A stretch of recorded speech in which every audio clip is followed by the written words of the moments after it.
Hoy me interesa compartir con ustedes una charla que tuve hace un tiempo con Susan Ballou en el marco del Seminario sobre crisis y fortalecimiento de las ciencias forenses que dictamos en el Instituto Universitario de la Policía Federal Argentina. Susan es expresidenta de la Academia Americana de Ciencias Forenses y ex-manager del Programa de Investigación sobre Ciencias Forenses del NIST. El NIST es el Instituto Nacional de Estándares y Tecnología de los Estados Unidos. Con Susan charlamos acerca de los aspectos fundamentales del informe de la Academia Nacional de Ciencias y del PCAST y sobre cuál fue el impacto que ambos tuvieron sobre la comunidad científico-forense de los Estados Unidos. Lo más destacable de la charla me parece su reflexión final acerca de cuál considera ella que es el principal desafío al cual nos enfrentamos todos aquellos que de una forma u otra participamos o formamos parte de esta comunidad científico-forense. Espero que les resulte interesante y los dejo con la charla. Okay, well, first, thanks for giving us this opportunity to share with us your experience. And please, could you introduce yourself first? Yes, I'd be happy to. I'm Susan Ballou, past president of the American Academy of Forensic Sciences, and I'm also retired as program manager of the Forensic Science Program in the Special Programs Office of the National Institute of Standards and Technology. Great. And well, and now please tell us your experience and what do you think about how American institutes or organizations have reacted to the NAS and the PCAST report? So I've worked in forensic science laboratories for almost 20 years and then have another almost 20 years as manager of research that would be applied to the crime laboratory.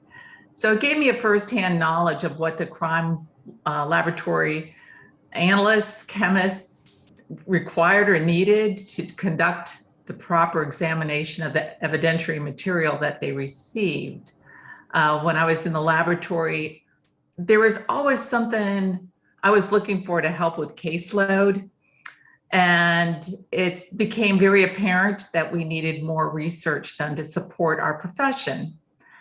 As it happened, when DNA came upon the scene per se, not the crime scene, the scene, the revelations of the number of innocent people that were wrongly accused or convicted, utilizing the techniques and technologies that had always been in place in the crime laboratories, it was astounding. And in the United States, our Congress saw the numbers of innocent individuals in prison, and they wanted to do something about it.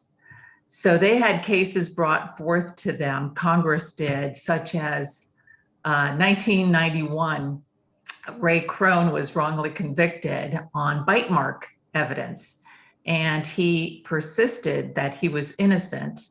However, the other circumstantial evidence was kind of molded against him. Not that it corroborated his acts, as he was actually not even close to the scene at the time, but the prosecution here in the United States was so strong, it actually convinced the jurors that he was the guilty party. And then we also had, for example, in 2004, an individual who was put to death for, as the evidence said, he actually murdered by arson his 3 young daughters. And it came to light again later that it was actually the methodology and techniques used in the crime laboratory that incorrectly identified him as doing arson. So with these cases brought forth, Congress had a U.S. entity, the U.S. Department of Justice, through the National Institute of Justice, fund a panel which became the writers of the NAS report. And that was strengthening forensic science in the United States a path forward. And what they were asking is to look at methodology and instrumentation that has been in place in crime laboratories for years and evaluate how they're being used. Are they used correctly? Is there enough protocols in place for their use? Are there standards that ensure the way the method is used or the instrumentation is used is done correctly? Now, being a forensic scientist, I'm with everybody else is saying, are you kidding? We put our heart and soul into our jobs. We work 12, 14 hours a day to get to the truth, the scientific truth. How can these individuals on this panel say, I'm not doing my best job? Well, I gotta admit, I was one of those. I was slow to come around, but through the meetings I attended, it became apparent that we all have a bias, and that bias can be in various forms. For example, I used a certain procedure for blood analysis that has been used for 50, 75 years. And through that time, you think this has to be the only way to do it. Well, now it comes to light through DNA that, maybe some of the methods that were used were not quite up to snuff. And it's just because they've been in the system for so long that we give them credence. So being part of the government then and managing research, I was able to focus on some of these areas, and it was surprising what was found, and that in fact, some of this information that we took to heart in the crime laboratories of being sound and true was in fact not. So let me give you a little example. This, and I don't know if you can see it up close, so I'll try to pull it to the camera. It is a cartridge case, right? Yes. It was manufactured in one of the laboratories that I funded to have a signature breech face marking on it, an injector mark, that was then made as a standard. I sent one of these to various laboratories across the United States and asked them to scan it, put it in their database, and then weeks later, scan it again and ask for a search. Now, this is a standard, so you would think your search results would be a 1-to-1, right? It should be your top hit. Found out that this wasn't even in the top 10 when the second search was done. It was down in 20, 25 hit. And a lot of laboratories only look at the top 10, so they wouldn't have even gotten this as a possible hit to that if this was a piece from the crime scene. What was found out is that the instrumentation that does the capture of the image, when it actually packs in that image and then it correlates it back out when you ask for a comparison, it was doing that process incorrectly. And so we don't know how long this had been going on, where people were missing hits because of the incorrect way that the image was compressed and then unpackaged. And for that, we went back to the manufacturer, explained exactly what was going on, and they found the bug that was doing it, was able to fix what was needed. But it had been going on for years. So because of that, and because the NAS report, we started looking into finding things such as this, which has really improved the forensic sciences. So, but that it was a problem related with the hardware or the software, the equipment, not Yes. the technician or practitioners who were working on it. Well, it was mostly the software and hardware, but I would say when I mentioned that we all have some kind of bias, so imagine when you're working with a microscope and you go, the lighting's just not right, or I need to fine tune this image. Well, if the protocol says to put the settings on a certain level number, that's what you're supposed to do. Some individuals, for their preference, their bias, they kind of move that setting a little bit to make it better for their visual. But when you do that, it changes the capture of the image completely and would interfere with recovering that same image when you have another crime scene or a weapon from another event that you're doing a comparison with. So it's also personal. You have to follow protocol. It's written that way for a reason. And this is protocol that we have now been verifying is in fact true.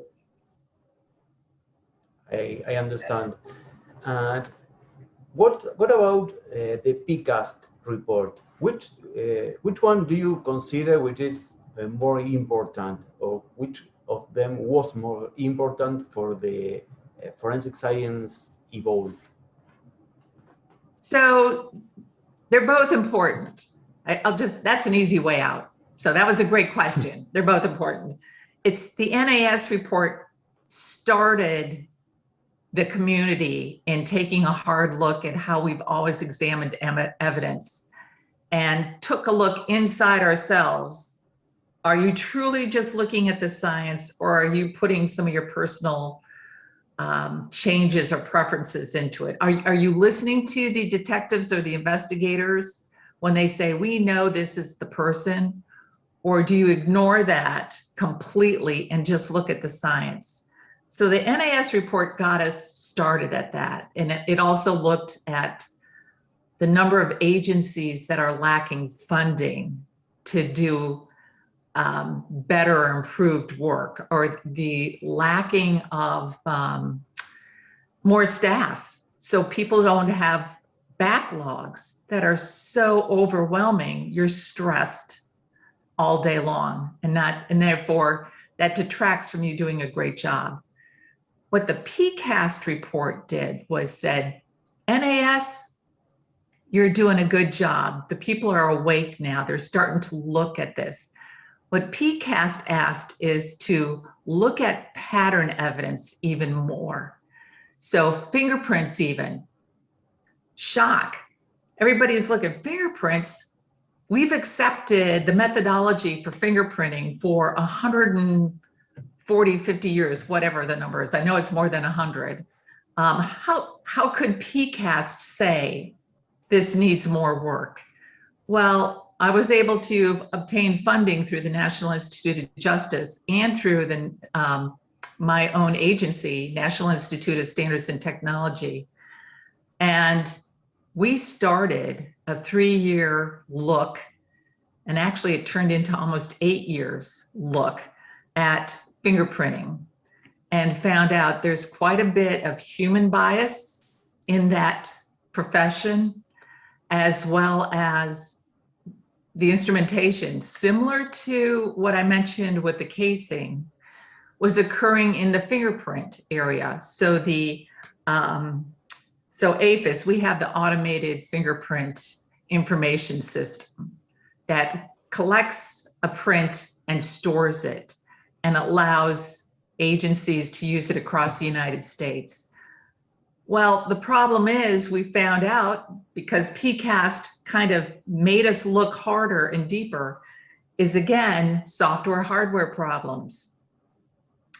One county or one state to another. So in Argentina, from southern to northern, when you were sending information electronically, the instrumentation at the other end may be compressing the information incorrectly, and therefore you wouldn't get a comparison on a one-to-one basis that you should be. So again, we found standards have to be put in place to make sure that when you check it and you capture an image and then, excuse me, send it to another location, is it unpacking the way it's supposed to be? So PCAST gave a little bit more. PCAST also asked to look at DNA. And the interesting thing was, well, DNA is infallible. It's perfect.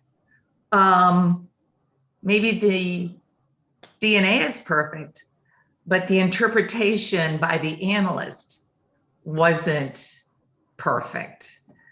So the National Institute of Standards and Technology, the agency I work for, we actually put together a sample of, let's see, different DNA types and sent it out to various laboratories. And all we said, there could be 2 types in this little test tube, 4 types, you don't know. And it was amazing the different results that came back from across the United States. So obviously there's an issue with interpretation of what people are finding with profiles that are coming out of extracted DNA. But just in complex mixtures or in simple profiles, it happened too? So it was complex mixtures. If you had 2 contributors, there generally wasn't an issue. It's when it became, well, I shouldn't say that, 2 mixtures that were comparable ratio, when you started to have maybe a stronger mix sample with a weaker in that double, people were then adding in a third because they were kind of interpreting more, well, this is a stronger peak that should represent 3 versus just 2. And therefore now they were adding a third contributor when in fact it wasn't. But when you got into mixtures of 3 or more, there was just all kinds of interpretations occurring. Okay, and what do you think about the current challenges for the forensic sciences? Like, for example, firearm examinations or fingerprints examinations at the time. Which are the most important challenge that these disciplines have? I think the most important challenge is for each individual to understand their limitation.